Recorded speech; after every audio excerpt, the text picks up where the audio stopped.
Okay. Good morning class, I am your humanities teacher और मैं आपको ह्यूमैनिटीज़ पढ़ाऊंगी। ह्यूमैनिटीज़ के कितने पार्ट होते हैं? 4 पार्ट्स होते हैं, जिसके अंदर हम हिस्ट्री को लेके चलेंगे, सिविक्स को लेके चलेंगे, ज्योग्राफी को लेके चलेंगे और इकोनॉमी को लेके चलेंगे। ठीक है।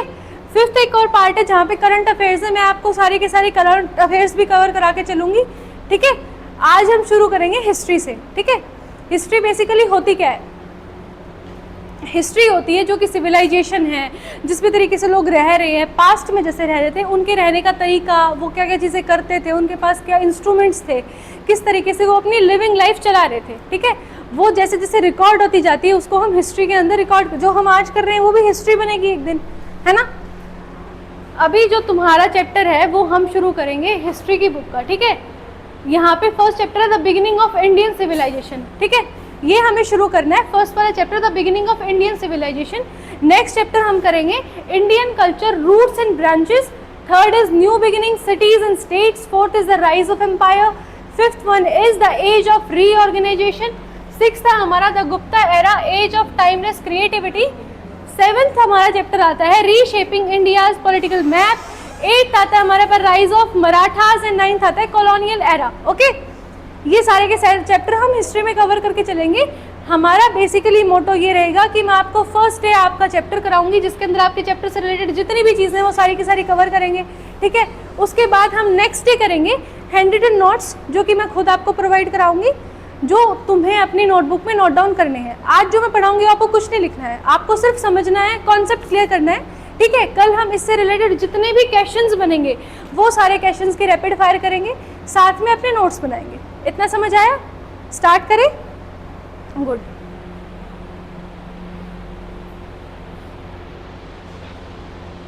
देखो हमारी फर्स्ट स्लाइड है the Harappan Indus civilisation. Okay, Harappa civilisation के बारे में ऑलमोस्ट सबको पता होता है। ये सबसे पहले ये सिविलाइजेशन जो हमें मिली थी वो यही मिली थी, है ना। अब सिविलाइजेशन होती क्या है? बेसिकली सिविलाइजेशन कोई ऐसी चीज़ नहीं है कि 4 लोग एक जगह पे रह रहे हैं और हम उस लिविंग को ही सिविलाइजेशन कह देंगे, है ना। जैसे हम बोलते हैं कि सरकार में कुछ चीज़ें होनी चाहिए, एक स्टेट है उसके अंदर कुछ पार्ट्स होने चाहिए, कि स्टेट है तो उसके पास जगह भी, ज़मीन भी होनी चाहिए, लोग भी होने चाहिए और वहाँ पे सरकार भी होनी चाहिए, रूल्स एंड रेगुलेशंस भी होनी चाहिए। सिर्फ इसी तरीके से हम सिविलाइजेशन को डिफाइन करते हैं। और जो सिविलाइजेशन होती है उसकी कुछ कैरेक्टरिस्टिक्स होती हैं। ठीक है। और की कैरेक्टरिस्टिक्स में क्या आती है, इंपॉर्टेंट है, ये आपके चैप्टर में पूछी भी जा सकती हैं, जब आपका एग्जाम होगा उसके अंदर भी आ सकती हैं। फर्स्ट वन हमारे पास आता है गवर्नमेंट एंड एडमिनिस्ट्रेशन। अब कोई भी सिविलाइजेशन है तो वहाँ पे या तो कोई गवर्नमेंट हो या कोई एडमिनिस्ट्रेशन हो, कुछ सिस्टम तो होगा ना जो सब चीज़ों को हैंडल कर रहा होगा। अगर वो हैंडल कर रहा है तभी सिविलाइजेशन चल रही है। ठीक है। फर्स्ट पॉइंट क्या हो गया हमारे पास? वहाँ पे गवर्नेंस होनी चाहिए। सेकंड है अर्बनाइजेशन होना चाहिए, एक प्लान टाउन्स होने चाहिए, प्रॉपर स्ट्रीट्स के साथ, ड्रेनेज के साथ, वाटर सप्लाई सिस्टम के साथ। अब अर्बनाइजेशन क्या होता है? बेसिकली जहाँ पे ड्रेनेज सिस्टम ठीक हो। ड्रेनेज सिस्टम क्या होता है? Yes, good. प्लान टाउन्स हो कि हमारे पास ग्रिड पावर में, ग्रिड प्रणाली के अंदर जो टाउन्स बनते हैं ना, टाउन मेकिंग जो वो है वो बहुत अच्छे से होनी चाहिए, स्ट्रीट्स प्रॉपर होनी चाहिए। ये सारी की सारी चीज़ किसमें आती है? अर्बनाइजेशन में आती है। इतना क्लियर है? थर्ड वन हमारे पास आता है वैरायटी ऑफ क्राफ्ट्स। हमारे पास मेटल्स का यूज़ हो रहा हो, स्टोन्स का हो रहा हो। पॉटरी क्या होती है? जो मिट्टी के, हाँ, है ना, जो क्राफ्ट करते हैं उसको हम पॉटरी बोलते हैं। देन वीविंग होती है और बहुत सारे जो स्किल्ड प्रोडक्शन है ना, बेसिकली वो सारे के सारे इसी के अंदर आता है। ठीक है। वो सब भी कहाँ अवेलेबल मिलेगा हमको? जब भी हम एक सिविलाइजेशन के बारे में पढ़ेंगे। समझ गए? फिर आता है हमारे पास ट्रेड। ट्रेड क्या होता है? ट्रेड इंटरनल भी होता है, एक्सटर्नल भी होता है। ट्रेड बेसिकली हम व्यापार को बोलते हैं। और ट्रेड के अंदर क्या चीज़ आती है? इंटरनल कब होता है? जबकि जो उस स्टेट में रह रहे हैं ना, मान लो हम यहाँ सारे के सारे हैं। अब इंटरनल कितना है? सब हम आपस में ही लेन देन कर रहे हैं कि मैंने तुमसे कुछ ले लिया, तुमने मुझसे कुछ ले लिया। वो एक्सटर्नल कब हो जाएगा? जब हम दूसरी क्लासेस के साथ जाके कर रहे हैं, है ना, कि हमारी क्लास ने उनको कुछ दे दिया, उनकी क्लास ने हमें कुछ दे दिया, तो वो हमारे पास एक्सटर्नल हो गया। इसी तरीके से वर्ल्ड सिविलाइजेशन लेवल पे इंटरनल और एक्सटर्नल ट्रेड भी अवेलेबल मिलेगा। आगे हमारे पास आता है राइटिंग सिस्टम। उनके पास अपना एक record keeping, administration and communication जो है वो होना चाहिए। ठीक है।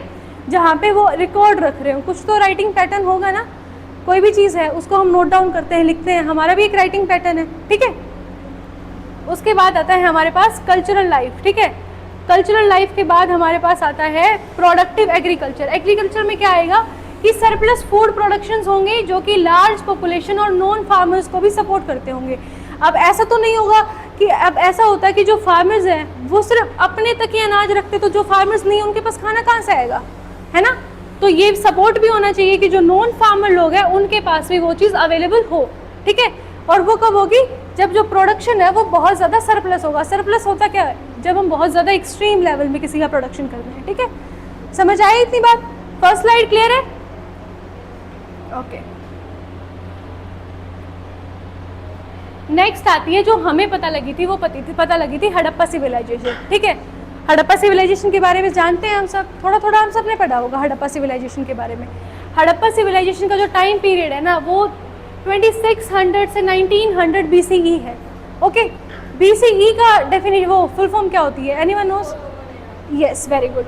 अभी ये बहुत कम बताते हैं कि जो BCE है उसका क्या मतलब होता है, बिफोर कॉमन एरा, और इसी की बजाय एक AD भी यूज होती है, एनो डिनोमिनी होता है, ठीक है उसका मतलब, ठीक है। और इसका होता है बिफोर क्राइस्ट या बिफोर कॉमन एरा। बिफोर को बेसिकली इसको पता है कैसे डिफाइन करते हैं, अगर हम यहाँ पे 0 ले रहे हैं ना तो ये तो चल रही है प्लस में, ये चल रही है माइनस में, ठीक है। अब जो हम ये पढ़ रहे हैं ना ये माइनस वाला पार्ट है। हम आज 2026 में खड़े हैं तो हम 2026 प्लस करके आए हैं, ठीक है। ये है कि ये 2026 तो मतलब ये वाला पूरा पार्ट प्लस में यहाँ से कितना कह रहा है ये 2600, ये 2600 वाला पार्ट, ठीक है।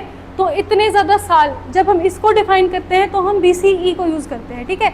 जब हमें 0 के बाद वाली चीज़ डिफाइन करनी है तो हम AD को यूज़ करते हैं। इसमें कोई कंफ्यूजन नहीं होगी, अब आगे समझ आया? ओके। अभी जो ये है इसको हम इंडिया की फर्स्ट अर्बनाइजेशन बोलते हैं। कमेंट, हड़प्पा को हम इंडिया की फर्स्ट अर्बनाइजेशन बोलते हैं। अर्बनाइजेशन हमने पढ़ ली क्या क्या चीज़ें थी, जहाँ पे एक ग्रिड प्रणाली है, जहाँ पे ड्रेनेज सिस्टम है, जहाँ पे स्ट्रीट बहुत अच्छे से मेंटेन्ड है, ओके, ये सारा हमने पढ़ लिया। तो जो हड़प्पा है उसको हम फर्स्ट अर्बनाइजेशन बोलते हैं। और ये एक बहुत इंपॉर्टेंट फैक्ट बनता है जो कि आपसे पूछा भी जा सकता है आपकी एग्जाम के अंदर, ठीक है। अभी इसने बोला कि ये फर्स्ट जो साइट है उसकी हड़प्पा थी जो कि डिस्कवर हुई थी। वैसे इसको कौन सी सिविलाइजेशन बोलते हैं, हड़प्पा सिविलाइजेशन, या हम इसको इंडस वैली सिविलाइजेशन बोलते हैं, ये भी पता होगा आपको, है ना। इंडस वैली सिविलाइजेशन के अंदर सबसे पहले हमने हड़प्पा को डिस्कवर किया था, और ये साइट पाकिस्तान के अंदर कब किया था डिस्कवर, 1920 से 1921 के बीच में किया था। ये भी इंपॉर्टेंट है, ये तुम्हें याद रखना है। सेकंड आता है हमारे पास transition from villages to cities. अब पहले तो कोई भी हड़प्पा मतलब कोई भी सिविलाइजेशन जब बन रही, ऐसा तो नहीं है कि सीधा ही ग्रिड प्रणाली आ गई, सीधा ही ड्रेनेज सिस्टम आ गया। सीख रहे थे ना वो लोग भी, जब इकट्ठा हुए तो साथ रहने लगे, फिर उन्होंने कुछ चीज़ें सीखी, मेंटेन की। तो जो सिटीज़ प्लानिंग है ना, जो सिटीज़ वहाँ पे बननी शुरू हुई वो 2600 BCE के थ्रू हुई। जो उसके बाद जो फर्स्ट विलेजेस थे वो वहाँ पे कब बनने शुरू हो गए थे कि सिटीज़ तो यहाँ पे हुई थी, और जो विलेजेस थे वो 3500 BCE के थ्रू बनने स्टार्ट हो गए थे उसकी एज स्टार्टिंग में, ठीक है। अभी आता है टाइमलाइन ऑफ डेवलपमेंट। 35 BCE में विलेजेस थे, जो कि विलेजेस बने, फिर विलेजेस से टाउन बने, ठीक है। विलेजेस क्या होता है, गांव में लोग रह रहे हैं, अपना खाना पीना कर रहे हैं, एग्रीकल्चर कर रहे हैं, पशुपालन कर रहे हैं, इतना ही है, ठीक है। उसके बाद धीरे धीरे वो टाउन बनता है। टाउन में क्या होता है, टाउन 2600 में बना था। टाउन एक प्रॉपर सिटी बन जाती है, फर्स्ट अर्बनाइजेशन बन जाती है, जिसके अंदर ट्रेड भी आ जाता है, अर्बनाइजेशन भी आ जाता है, बहुत सिस्टमेटिक तरीके से वो रहने लग जाते हैं, ठीक है। उसके बाद इनका डिक्लाइन होएगा 1900 BCE के ऑनवर्ड्स। डिक्लाइन क्यों करेंगी, लोग शायद मूव कर जाएंगे और विलेजेस से बैक ऑफ हो जाएंगे, ठीक है, या फिर विलेजेस में चले जाएंगे या फिर बैक ऑफ हो जाएंगे, किसी भी तरीके से वहाँ का डिक्लाइन जब शुरू हो जाता है तो हम वो जितना हुआ था हड़प्पा सिविलाइजेशन का 1900 BCE में, ओके। ये वाला पार्ट क्लियर है। अभी नेक्स्ट आता है कि हड़प्पा सिविलाइजेशन के अलावा और कौन सी सिविलाइजेशन थी जो कि उस टाइम पे हमारे नोटिस में आई थी। तो एक आती है हमारे पास बहुत ज़्यादा इंपॉर्टेंट, मेसोपोटामिया। मेसोपोटामिया सिविलाइजेशन जो है इसके साथ हड़प्पा सिविलाइजेशन का ट्रेड भी चलता था, ठीक है। अगर हम पूछे ना कि इंटरनल ट्रेड तो वो इंडिया में ही करते होंगे, इंडिया के आसपास करते होंगे, जहाँ भी वो था, पाकिस्तान था, अफगानिस्तान था, जहाँ जहाँ उनकी सिचुएशन सिचुएटेड थे जहाँ पे वो। और अगर मैं पूछूँ एक्सटर्नल कहाँ होता था, तो एक्सटर्नल ट्रेड उनका मेसोपोटामिया के साथ होता था, और प्रेजेंट डे में इराक और सीरिया के अंदर है, ठीक है। अभी ये कब हुई थी, ये 6000 साल पहले, यानी कि 3500 BCE के थ्रू बनी हुई थी। समझ आया इतना? The civilisation of ancient Egypt developed a few centuries after Mesopotamia, यानी कि ये 3500 थी, ये 33,000, ठीक है, 3000 BCE के अराउंड में बनी थी, मिली थी हमें। ये जोग्राफिकल एक्सटेंट है, ये जो ये पूरा दिख रहा है ना हमें, ये सारा के सारा क्या है, हड़प्पा सिविलाइजेशन है। ओके, इसी के अंदर ये रिवर्स और ये सब चीज़ें हैं। सरस्वती है, 2 मेन रिवर होती थी, एक इंडस थी और एक थी सरस्वती, ठीक है। उसके बाद आता है वाई इट इज़ इम्पॉर्टेंट, ये फर्स्ट अर्बन सिविलाइजेशन थी। दूसरा, यहाँ पे डेवलप्ड प्लान सिटीज़ थी, जहाँ पे ड्रेनेज था, राइटिंग सिस्टम था और ट्रेड था। Laid on the foundation for later Indian culture. अभी ये इतनी ज़्यादा डेवलप्ड वो थी जिसको हम आज यूज़ कर रहे हैं, है ना। आज है ना हमारे पास ड्रेनेज सिस्टम भी आज है, सिटी प्लानिंग भी हम आज कर रहे हैं। तो ये इतने पुराने लोग इतने ज़्यादा डेवलप्ड कैसे थे, तो हमारे लिए बहुत बड़ी बात है, क्योंकि ये बहुत ही, हाँ जी एक सेकेंड, इसका हम ना लास्ट वाली साइड में डिक्लाइन पढ़ेंगे, जहाँ पे सूखा पड़ना, नदियाँ अपना रास्ता बदल जाती हैं, वो सब चीज़ें जब यूज़ होती है ना तो उससे डिक्लाइन होता है, ठीक है। उसके बारे में बहुत बहुत तरह तरह के पॉइंट्स हैं, जितने भी साइंटिस्ट हैं, जितने भी विद्वान हैं, वो कुछ कुछ चीज़ें बोल के गए हैं। हमें एग्जैक्ट नहीं पता कि वो क्यों हुआ था, बट डिक्लाइन हुआ था, ठीक है। बहुत सारे पार्ट्स हैं, उनको पढ़ेंगे जब समझ आएगा, ठीक है। नेक्स्ट स्लाइड करें। अभी एक बहुत इंपॉर्टेंट स्लाइड है, important cities, locations and their special features. ये आपके एग्जाम के लिए बहुत इंपॉर्टेंट है, और जो मैं कल क्वेश्चंस आपको कराऊंगी वो बहुत सारे इनके बेसिस पे भी आपको मिलेंगे, ठीक है। इसको पूरी की पूरी को ऐसे कि ऐसे आपकी नोट बुक में भी दी गई है, और कल जब मैं नोट्स लिखाऊंगी उसमें भी ये मिलेगी, ठीक है। फर्स्ट हमारे पास आती है हड़प्पा। हड़प्पा कहाँ पे है, इसकी जो मॉडर्न, ये मॉडर्न लोकेशन है, तो इसकी जो मॉडर्न लोकेशन है वो आती है पंजाब प्लेन्स है, पंजाब के मैदान में है ये, और इंडस वैली इसका रीजन है। और कंट्री कौन सी है, पाकिस्तान। आप बोलोगे पंजाब पाकिस्तान में कैसे है, तो एक पंजाब हरियाणा में है और एक पंजाब पाकिस्तान में है, ठीक है। और इसकी जो स्पेशल फीचर्स हैं, जो कि इसके बारे में इंपॉर्टेंट चीज़ें हैं, वो कौन सी है कि फर्स्ट एक्सक्वेटेड हुई थी, मतलब सबसे पहले हमें जो साइट मिली थी वो हड़प्पा थी। ओके, इंपॉर्टेंट है, याद हो जाएगी। सेकंड हमारे पास थी मोहनजोदारो। मोहनजोदारो भी इंडस वैली में है, इंडस बेसिन पे है, सिंध पाकिस्तान में है, ठीक है। इतना हमें पता है। इसमें क्या क्या चीज़ें मिली थी, मोहनजोदारो में बहुत ज़्यादा चीज़ें मिली थी, ठीक है। Last, sit properly. यहाँ पे हमें मिला है ग्रेट बाथ, जिसकी लेंथ और विड्थ इतनी इंपॉर्टेंट नहीं है, बट तुम्हें याद रखना है कि ग्रेट बाथ हमें मोहनजोदारो में मिला है। दूसरा, एडवांस्ड ड्रेनेज सिस्टम मिला है, वाटरप्रूफ विद नेचुरल बिटुमिन। अब ये वाली चीज़ इंपॉर्टेंट है, पूछा जा सकता है कि जो हमें मिला है ना ये ड्रेनेज सिस्टम, ये वाटरप्रूफ था, नेचुरल बिटुमिन यूज़ हुई थी। एक सेकेंड, हाँ जी, ग्रेट बाथ, ओके। जो ग्रेट बाथ होता है ना, वो एक स्नानागार होता है, बहुत बड़ा स्विमिंग पूल मान लो तुम उसे, तुम्हारी लैंग्वेज में। अब स्विमिंग पूल बेसिकली हम किस पर्पज़ के लिए यूज़ करते हैं कि जाके मस्ती करनी है। एक हम जब मान लो गंगा घाट जाते हैं, कहीं और जाते हैं, तो वहाँ पे जो एक बहुत बड़ा कोई ग्रेट बाथ बना हुआ है, जो होली पर्पज़ के लिए भी यूज़ होता है, जहाँ पे लोग इकट्ठा होके जाते हैं, स्नान करते हैं, उस पर्पज़ के लिए जो यूज़ होता था उसको ग्रेट बाथ बोलते हैं, ठीक है, समझ आया। नेक्स्ट हमारे पास जो सिटी है वो है धोलावीरा, ठीक है।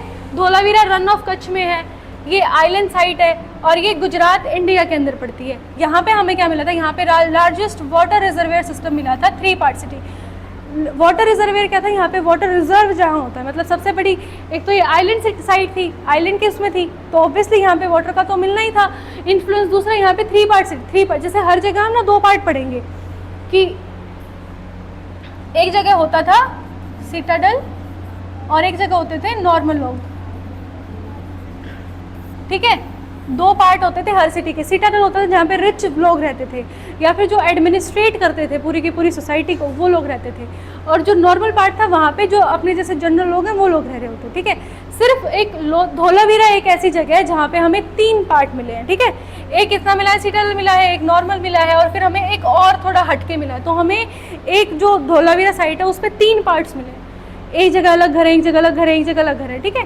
ये भी इंपॉर्टेंट है क्योंकि इंडस वैली सिविलाइजेशन में सिर्फ एक इकलौती साइट है जिसके 3 पार्ट है, बाकी सब साइटें कितने पार्ट है, 2 पार्ट है। दोनों पार्ट में एक सिटाडल है, एक नॉर्मल है, ओके, समझ आया। नेक्स्ट है राखीगढ़ी।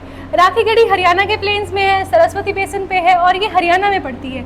यहाँ पे जो सरस्वती सिविलाइजेशन साइट है, सरस्वती बेसिकली गायब हो चुकी है अब तक, अभी हम नदियों में सरस्वती को नहीं पढ़ते हैं क्योंकि वो गायब हो गई है। ठीक है, अभी वो नहीं है हमारे पास। तो इसको हम याद इसलिए रखते हैं क्योंकि सरस्वती सिविलाइजेशन साइट के बारे में इम्पॉर्टेंट है, हरियाणा की है, इम्पॉर्टेंट है, सरस्वती के बेसिन पे स्थित थी, इसलिए हम इसको हमेशा याद रखेंगे। समझ आई? नेक्स्ट है कालीबंगा। कालीबंगा क्या थी? सरस्वती सतलुज के एरिया पे थी, सरस्वती बेसिन पे है, राजस्थान इंडिया में पड़ती है। यहाँ पे फायर एल्टर्स मिले हैं, डिस्टिंक्टिव पॉटरी मिली है, और ये बहुत ज़्यादा अबेंडन हो गई थी बहुत पहले ही। ठीक है, फायर एल्टर्स क्या होते हैं? जो हम हवन के लिए वेदिका यूज़ नहीं करते हैं, एक बीच में रखी है जिसमें हम आग जलाते हैं, है ना, उसी तरीके के फायर एल्टर्स, उन्हीं को फायर एल्टर्स बोलते हैं, जो कि पूजा के लिए यूज़ होते थे, हवन के लिए यूज़ होते थे, हमें वो मिले यहाँ पे। सेकंड, हमारे पास डिस्टिंक्टिव पोट्री मिली है, कुछ टूटी फूटी पोट्री मिली है जो ये लोग बनाते थे वहाँ पे। ठीक है, वो बहुत अच्छी हालत में नहीं है बट हमें मिली है। ठीक है, और ये बहुत जल्दी अबेंडन भी हो गई थी। समझ आई इतनी बात? नेक्स्ट साइट हमारे पास आती है लोथल। लोथल एक कोस्टल रीजन है, अरेबियन सी कोस्ट है, गुजरात में पड़ता है। यहाँ पे फेमस डॉकयार्ड मिला है, मैरीटाइम ट्रेड मिला है। डॉकयार्ड क्या होता है? जहाँ पे बहुत सारी शिप्स आके रुकती हैं, ट्रेड के लिए रुकती हैं, वहाँ पे सामान जाता है, ट्रेड होता है, फिर वापस जाती हैं, वो जो ट्रेड सिस्टम उसको डॉकयार्ड सिस्टम बोलते हैं। तो यहाँ पे ये हमारे पास फेमस डॉकयार्ड यहाँ मिला है। ठीक है, नेक्स्ट हमारे पास बनावली आती है। बनावली हरियाणा की साइट है, सरस्वती बेसिन पे है, हरियाणा इंडिया में है, और ये abandoned after river dried. Haryana की जो साइट है वो बेसिकली अबेंडेंट क्यों हुई? क्योंकि जो सरस्वती नदी है वो ड्राइड हो, ठीक है, वो ड्राइड अप होगी, सूख गई, उसके बाद वहाँ की जो सिविलाइजेशन थी वो अपने आप अबेंडन होनी शुरू होगी। समझ आई अभी क्यों अबेंडन हुई, क्यों डिक्लाइन हुई? नेक्स्ट साइट चलें। अब आता है important river of Indian Saraswati civilisation. इसमें पहली तो हमारे पास ये आती है इंडस रिवर, सिंधु किसको बोलते हैं, और दूसरी आती है सरस्वती रिवर जो कि एक क्लोज्ड रिवर है। ठीक है,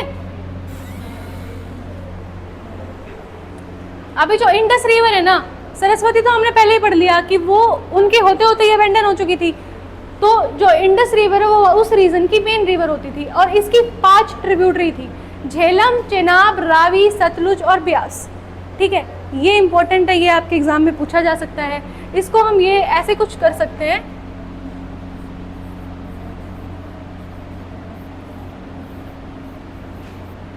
इस ट्रिक से अगर याद रख सको, राशु जेसीबी करके, जेसीबी तो याद रह जाएगा इसके लिए, रावी के लिए और सतलुज के लिए रासू, या तुम्हें कुछ और वर्ड ही मिलता है तो ट्रिक से तुम ये 5 ट्रिब्यूटरी याद कर पाओगे, क्योंकि ये हमारे लिए इंपॉर्टेंट है, हमारे एग्जाम में भी आएंगी। तो जेसीबी तो याद रह ही जाएगा, है ना। जे से झेलम हो जाएगी, सी से चुनाव हो जाएगी, और बी से ब्यास हो जाएगा। ओके, रा से रावी हो जाएगी, सू से सतलुज हो जाएगा। डन, समझ आया? हुआ क्लियर इतना? नेक्स्ट आता है कि इसके पास मेजर सिटीज कौन कौन सी थी, तो मोहनजोदाड़ो थी और हड़प्पा थी। ये 2 मेजर सिटी थी जो कि इसके मुहाने पे मतलब स्थापित थी। ठीक है, इस सिविलाइजेशन के मुहाने पे स्थापित थी, किसके? इंडस रिवर के रीजन पे। उसके बाद हम सरस्वती रिवर पढ़ते हैं जो कि एक लोस्ट रिवर है। ये river flowed from Himalayas and pass through Haryana, Punjab, Rajasthan and Gujarat. ठीक है, 4 स्टेट से ये जा रही है। कौन कौन से? हरियाणा है, पंजाब है, राजस्थान है, गुजरात है। ठीक है, दूसरा, today this river is known as Ghaggar in India and Hakra in Punjab. जो हरियाणा के अंदर घग्गर है ना, जो घग्गर रिवर है इंडिया के अंदर, वो सरस्वती का ही पार्ट है, और पाकिस्तान में जो हाकरा है वो भी इसी का पार्ट है। ठीक है, फिलहाल ये जितनी जो भी बची हुई है वो इन्हीं 2 में आती है, बस पाकिस्तान में इसका नाम बदला हुआ है, इसको हाकरा बोलते हैं। ठीक है, उसके बाद आता है the river was first mention in the Rigveda. अब अगर कोई आपसे पूछे कौन सी रिवर है जो कि ऋग्वेदा में मेंशन हुई है, तो वो हमारे पास सरस्वती रिवर है। ठीक है, चैप्टर 7 में इतना याद नहीं करना, तुम्हें याद रखना है कि ऋग्वेदा के अंदर सरस्वती नदी को मेंशन किया गया है, इंडस को नहीं किया गया है। अगर आप इस चीज़ में कंफ्यूज हो सकते हो कि इंडस हमारे पास मेन रिवर थी, सरस्वती हमारे पास लोस्ट वन है, बट सरस्वती इंपॉर्टेंट थी। ठीक है, समझ आई इतनी बात? नेक्स्ट पार्ट में क्या है कि जो ऋग्वेदा है it was worshipped as a goddess. Rigveda जो है उसको हम भगवान की तरह पूछते थे, क्योंकि हम बोलते हैं ना, नो, वेद इंपॉर्टेंट थे, वेदों को हम बहुत अच्छे से मानते थे, उनको आज भी मानते हैं ना, तो उनको एज ए भगवान रिप्रेजेंट किया जाता था। उसके बाद many important settlement such as Rakhigarhi, Ganweriwala, Kalibangan, Bhirrana, Banawali were located along this river. जो ऋग्वेदा है it was worshipped as goddess, ये तो होगी जो सरस्वती है।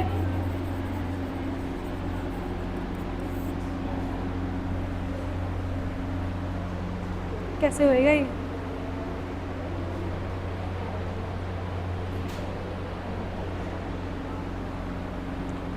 हो गया। जो ऋग्वेद है उसके अंदर सरस्वती है, उसको गॉडेस के रूप में माना गया है, ये हो गया। नेक्स्ट हमारे पास जो इसकी इंपॉर्टेंट सेटलमेंट्स थी वो कौन कौन सी थी हमारे लिए जो इंपॉर्टेंट है, राखीगढ़ी थी, कालीबंगा थी, भिराना थी, बनावली थी, ठीक है, जो कि इस रिवर के साथ में लोकेट हो रही थी। ये इंपॉर्टेंट है, ये भी पूछा जा सकता है। ये टेबल बहुत इंपॉर्टेंट है, कोई डाउट हो, समझ आ गई है? ओके, नेक्स्ट स्लाइड चलें। अब आते हैं की फीचर ऑफ हड़प्पन सिटीज। अब यहाँ पे जो हड़प्पा की सिटीज थी उनके कुछ की फीचर तो होंगे, जैसे सिविलाइजेशन के थे वैसे सिटी के भी होंगे, है ना। तो यहाँ पे जो फर्स्ट पार्ट आता है, यहाँ पे आता है 2 डिविजन्स। हमने अभी बात की थी कि जो धोलावीरा है सिर्फ वो इकलौती साइट है जिसके 3 डिवीजन थे, बाकी सब साइड से कितने डिवीजन है? 2 डिवीजन है।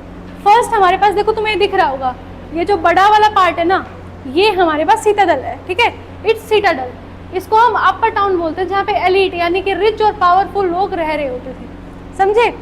और जो नेक्स्ट वन है ना, जो तुम्हें यहाँ नीचे वाले पार्ट में जो घर दिख रहे हैं ना, ये सारे घर दूसरे लोअर टाउन के, जहाँ पे कॉमन पीपल लिव करते थे, समझ आई ये वाली बात। सेकंड पार्ट आता है हमारे पास स्टैंडर्डाइज्ड ब्रिक्स, कि यहाँ पे जो ब्रिक्स है ना उनका भी एक पर्टिकुलर साइज है, कि हर घर की जो ब्रिक है उसका एक साइज है, वो साइज मेंटेन्ड है। ऐसा नहीं है किसी घर ने किसी साइज की ब्रिक बना ली, किसी ने किसी साइज की ब्रिक बना ली। तो bricks use in house very big और small but the same size, तो ये इक्वालिटी में बिलोंग करते थे। अगर सेम चीज़ यूज़ कर रहे हैं हर जगह तो ऑब्वियसली इक्वालिटी में बिलोंग कर रहे होंगे ना। और इनका एक साइज़ भी है, मैं तुम्हें कल नोट्स के अंदर प्रोवाइड कराऊंगी, शायद 3:1 की कुछ रेशो में है, वो भी इंपॉर्टेंट है। तो कल जब मैं तुम्हें नोट्स प्रोवाइड कराऊंगी उस समय इसको मेंशन कर दूंगी इनका साइज़ क्या था, ठीक है। जो हड़प्पा की साइट है उस पर हमें सिर्फ एक ही तरह की ब्रिक्स यूज़ करने को मिली है। नेक्स्ट हमारे पास आता है एडवांस्ड ड्रेनेज। ड्रेनेज सिस्टम हमने पढ़ लिया कि बहुत एडवांस था यहाँ का।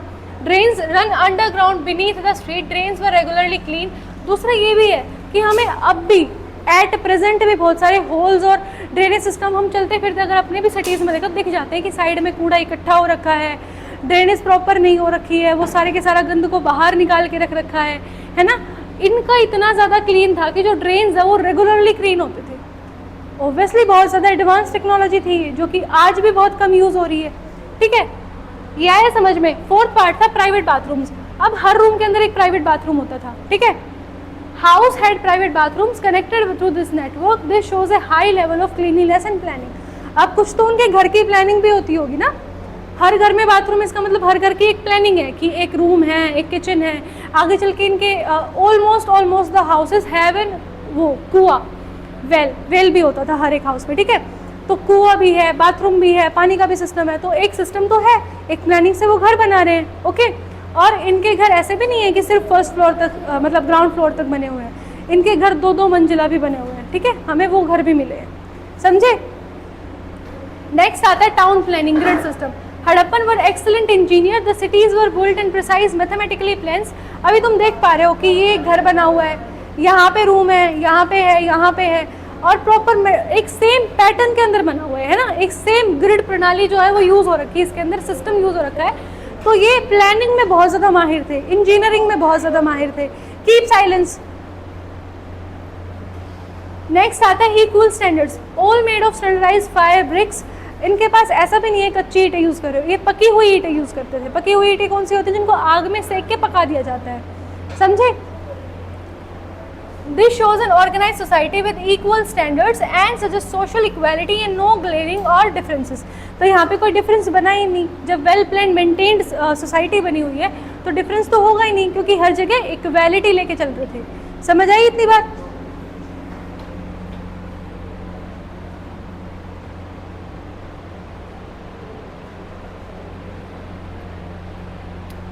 अभी नेक्स्ट साइड आती है अपनी कि इकोनॉमी कैसी थी हड़प्पन सिविलाइजेशन की, ठीक है।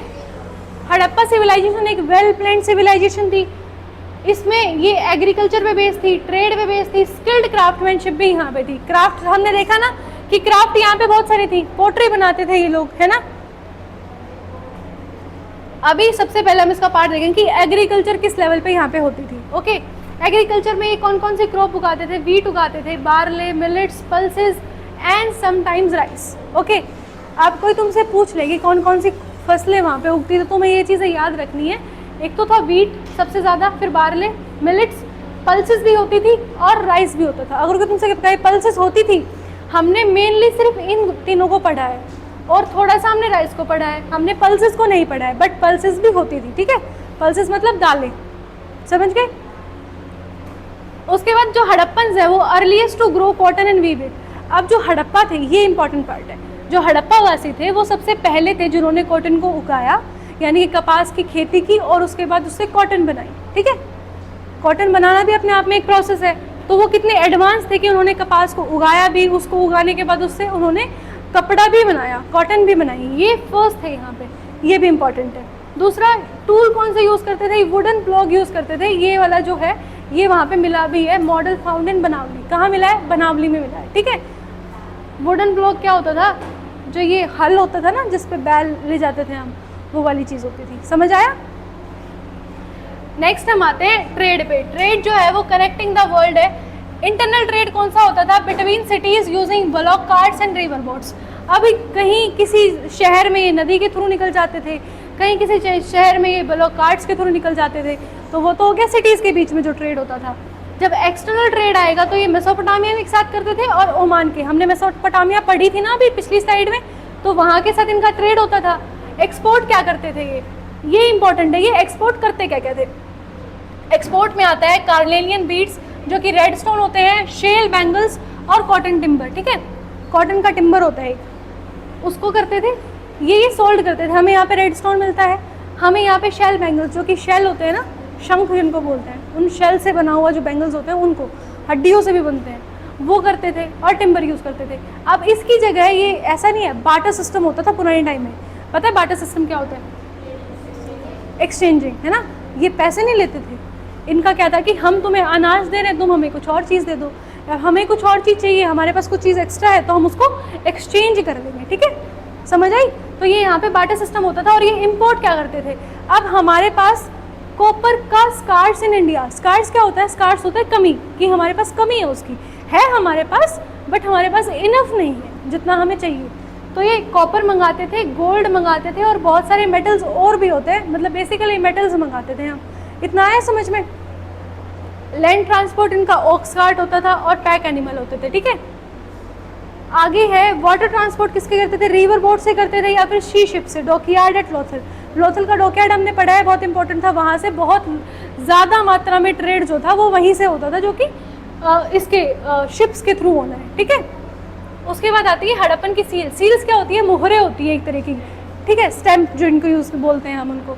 हर टाइम की अपनी अपनी स्टैंप होती हैं। अगर हम ये कहें कि आज की जो टाइम है वो बहुत सारे सालों बाद जब जाके हिस्ट्री बन जाएगा, तो हमारे पास भी तो स्टैम्प्स है ना बहुत तरह की। जैसे कि तुम ये देखो कि 75 साल हो गए आज़ादी के, तो एक सिक्का चलाती है सरकार, है ना। जब भी बजट तैयार करती है तो भी एक अलग तरह का सिक्का चलाती है, 1 रुपये चलाती है, 1 रुपये का नोट भी आता है। कुछ कुछ चीज़ें ना मेंशनिंग के लिए होती है कि हमने उसको किस उपलक्ष्य में चलाया है, ओके। इसी तरीके से हमारे पास वो स्टैम्प है, इनके पास ये स्टैम्प होती थी। मटेरियल क्या यूज़ करते थे? ये स्टेटाइट का मटेरियल यूज़ करते थे, जो कि एक सॉफ्ट स्टोन होता था, हार्डन हो जाता था, उसको जब हम हीट कर देते थे, ठीक है, पहले सॉफ्ट है बन गया, उसको जब हम हीट कर देंगे, हीट अप कर देंगे तो वो हार्ड हो जाएगा, उससे सील बनती थी।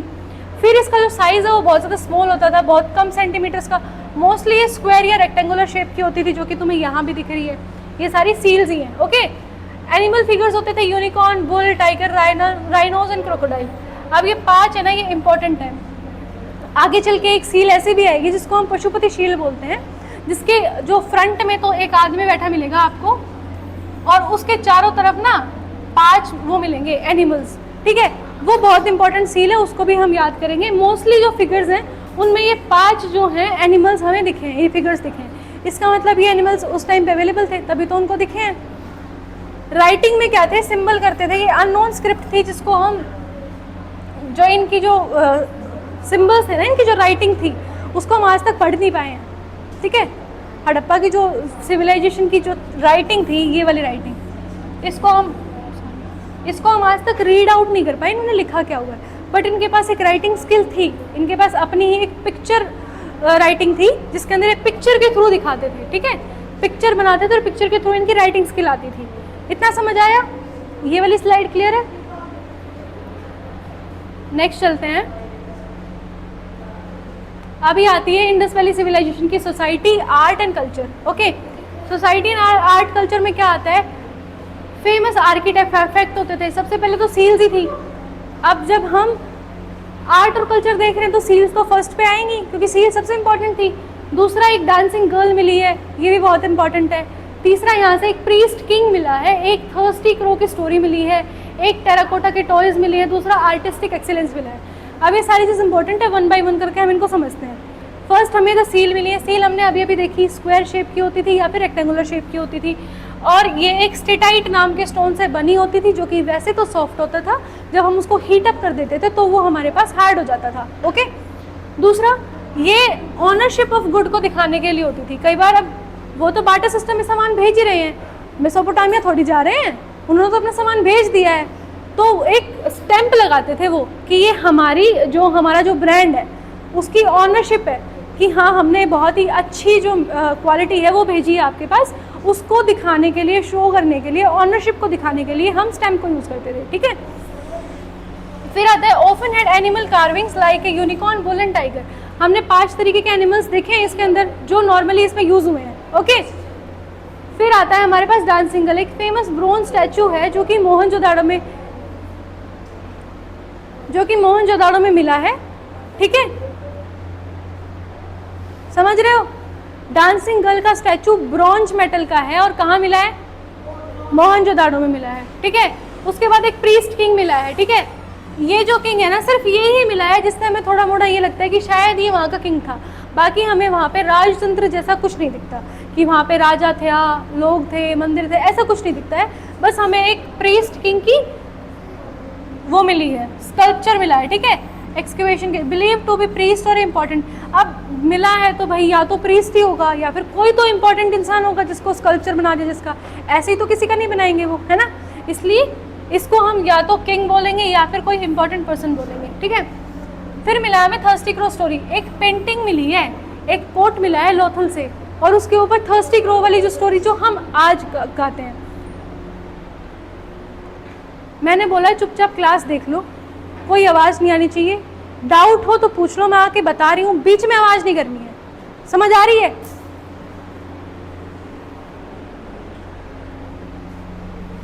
अभी की कोई पेंट जो पॉट है उस पे अगर स्टोरी को मेंशन कर रहा है तो क्रिएटिव तो वो लोग हैं, अगर पॉट पे भी बना पा रहे हैं उस स्टोरी को, और पिक्चर वे में ही, पिक्टोरिकल फॉर्म में ही उसको डिफाइन कर रहे हैं। ठीक है, fourth one is terracotta toys. Terracotta के टॉयज मिले हैं, जो विशल्स मिली है। विशल्स क्या होती थी, वो जो सीटी नहीं होते जो बजाते हैं, मिट्टी की सीटियाँ होती थी, चिड़िया होती है जिससे आवाज़ निकलती है, वैसी कुछ।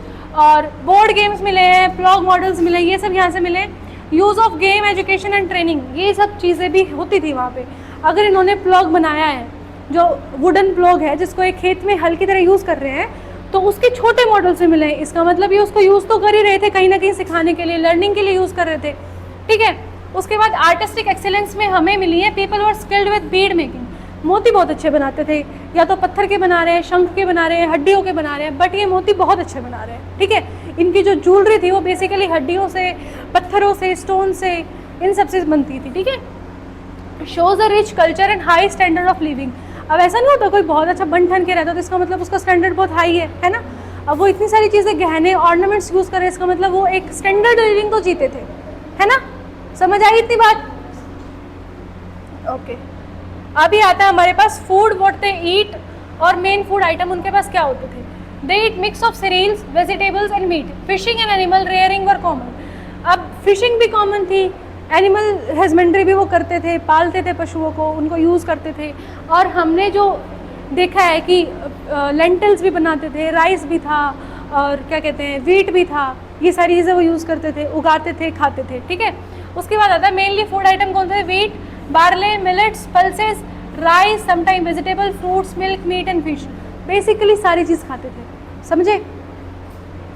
साइंटिफिक टेस्ट, ये इंपॉर्टेंट है क्योंकि ये एक अलग सा फैक्ट है कि जो साइंटिफिकली टेस्ट हुए हैं ना, उनके जो पॉट्स मिले हैं जिनमें वो खाना खाते थे, तो उनको जब साइंटिफिकली टेस्ट किया गया है तो वहाँ पे हमें ट्रेसेस मिले हैं टर्मरिक के, जिंजर के और बनाना के। इसका मतलब हेल्दी डाइट तो लेते थे वो, अगर वो जिंजर, टर्मरिक, बनाना इन सब को यूज़ करें, इसका मतलब हेल्दी डाइट भी थी, और वो इन सब चीज़ों को भी जानते थे। समझे इतनी बात? अभी आता है last part of your chapter, decline of the Indus civilisation valley. ठीक है, अभी डिक्लाइन कैसे हुआ, कोई भी सिविलाइजेशन है उसका डिक्लाइन कब होता है, या तो वहाँ पे लोग बहुत ज़्यादा, ऐसा नहीं होता जैसे अपने यहाँ से बहुत सारे लोग बाहर जाने की कोशिश करते हैं, है ना, कोई कोई जगह ऐसी होती है जहाँ पे हर घर में से बच्चे बाहर गए हुए हैं, है ना। ऐसे ही अगर कोई सिविलाइजेशन है और वहाँ से बहुत सारे लोग जाने लग जाएं, छोड़ने लग जाएं उस जगह को, तो वो अपने आप डिक्लाइन करेगी क्योंकि वहाँ पे लोग बचे ही नहीं है। ओके, या फिर वहाँ पे कोई भी नेचुरल डिज़ास्टर हो जाए, बाढ़ आ जाए, प्रलय कुछ आ जाए, सूखा पड़ जाए, कुछ भी हो जाए, तो भी वहाँ से लोग वे आउट कर जाएंगे, ठीक है, वहाँ से चले जाएंगे, डिक्लाइन हो जाएगा।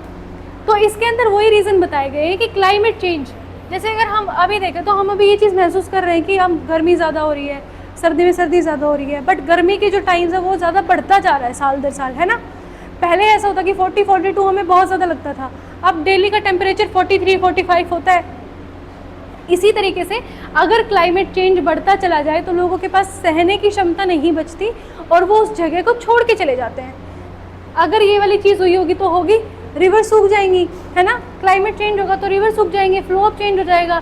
कई बार कोई, जैसे कि बिहार की कोसी नदी है, अब उसका क्या है कि वो हर साल अपना रास्ता बदल लेती है ना, तो मे भी इनकी कोई जो नदी है अब वो पहले यहाँ से जा रही है, दूसरी बार धीरे धीरे करते करते वो यहाँ से निकल गई, तो ये वाली जगह पे तो सूखा पड़ गया, यहाँ पे तो पानी की आपूर्ति हो ही नहीं रही है।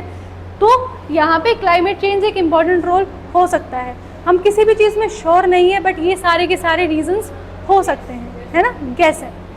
सेकंड क्या आता है हमारे पास, रिवर चेंज। रिवर चेंज हमने अभी भी पढ़ा है कि जो सरस्वती थी वो ड्राइड अप हो गई थी, फ्लड्स आ गए थे, कुछ पे ड्रॉट्स आ गए थे, इन सब ने लाइफ और फार्मिंग को इफेक्ट कर दिया। अब अगर पानी नहीं है, ज़मीन अच्छी नहीं है तो खेती नहीं होगी, खेती नहीं होगी तो अनाज नहीं होगा, तो लोग रहेंगे कैसे, जगह को छोड़ के ही जाएंगे, है ना। थर्ड पार्ट हमारे पास क्या आता है, एग्रीकल्चर अफेक्टेड। अब जब पानी नहीं है, रिवर बदल गई, क्लाइमेट बदल गया, तो हमारे पास एग्रीकल्चर भी अफेक्ट हो जाएगा, फिर ट्रेड डिक्लाइन हो जाएगा। अब जब अनाज बन ही नहीं रहा है तो हम अनाज को बाहर क्या बेचेंगे, जब हमारे लिए आपूर्ति नहीं हो तो बाहर क्या भेजेंगे। सेम चीज़ है, ट्रेड रूट डिस्टर्ब हो गए, लेस ट्रेड हो गया, इकोनॉमी वीक पड़ गई, तो डिक्लाइन हो गया उस सिविलाइजेशन का। और क्या है, सिटीज़ वर अबेंडेंड। कई बार सिटी अबेंडन हो जाती है, छोड़ जाते हैं लोग, ऑलमोस्ट हर कोई छोड़ जाता है। People started living the cities like Mohenjodaro, Harappa. अब वो इन सिटीज़ को छोड़ के विलेजेस की तरफ आने लगे तो सिटी क्या होगी, अबेंडन होगी।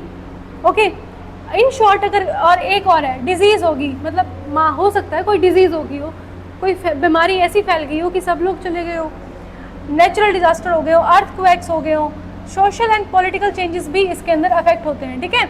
इन short, due to climate change, river change, less food, weak trade, other problems, Indus valley civilisation slowly declined around 1900 BCE। Okay, समझ आई इतनी बात, चैप्टर क्लियर है। ओके,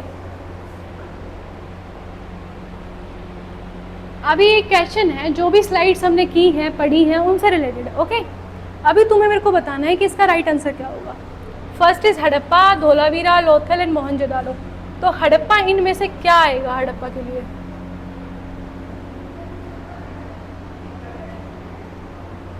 एक बार जय सर को बुला के लाना क्लास।